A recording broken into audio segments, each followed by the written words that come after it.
అయితే యూజువల్‌గా అందరూ చేసే సర్జరీ ఏందంటే ఓపెన్ సర్జరీ. ఈ ఓపెన్ సర్జరీలో ఏం చేస్తామంటే ఈ గడ్డ ఇలా ఉందంటే మనం చిన్న కోత పెట్టేసేసి ఆ గడ్డని తీసేయడం జరుగుతుంది.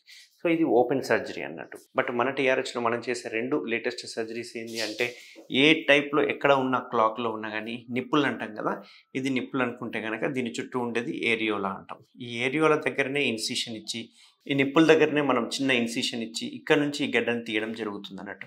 సో, దీనివల్ల అడ్వాంటేజ్ ఏందంటే, ఈ బ్రెస్ట్‌లో ఎక్కడ స్కార్ అనేది ఫార్మ్ కాదు. కనపడదు. స్కార్ అనేది కనపడదు. సో, దానివల్ల ఏందంటే సర్జరీ చేసినట్టు కూడా తెలీదన్నట్టు.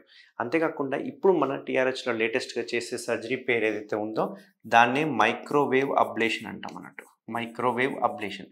ఇందులో ఏం చేస్తామంటే మైక్రోవేవ్ అబ్లేషన్‌లో ఎటువంటి కోత, కుట్లు లేకుండా జస్ట్ నీడిల్ ద్వారా ఓ చిన్న ప్రిక్ చేసేసి నీడిల్ ద్వారా ఈ గడ్డకి ఒక ఎనర్జీ ఇస్తామన్నట్టు. జస్ట్ లైక్ లేజర్ లాంటిది. ఎనర్జీ చేయడం వల్ల ఏమవుతుందంటే స్లోగా ష్రింక్ అయిపోతుంది. అక్కడున్న బ్లడ్ సప్లై ఆగిపోయి స్లోగా ష్రింక్ అయిపోయి చిన్న సైజ్‌కి అయిపోవడం లేకుంటే కొన్నిసార్లు మాయమైపోవడం జరుగుతుందన్నట్టు. మొత్తం అబ్జార్బ్ అయిపోతది. బాడీలోకి అబ్జార్బ్ అయిపోతది. ఇది జస్ట్ ఒక 10-15 మినిట్స్ ప్రొసీజర్ మైల్డ్ అనస్థీషియా ఇచ్చి చేయడం జరుగుతుంది.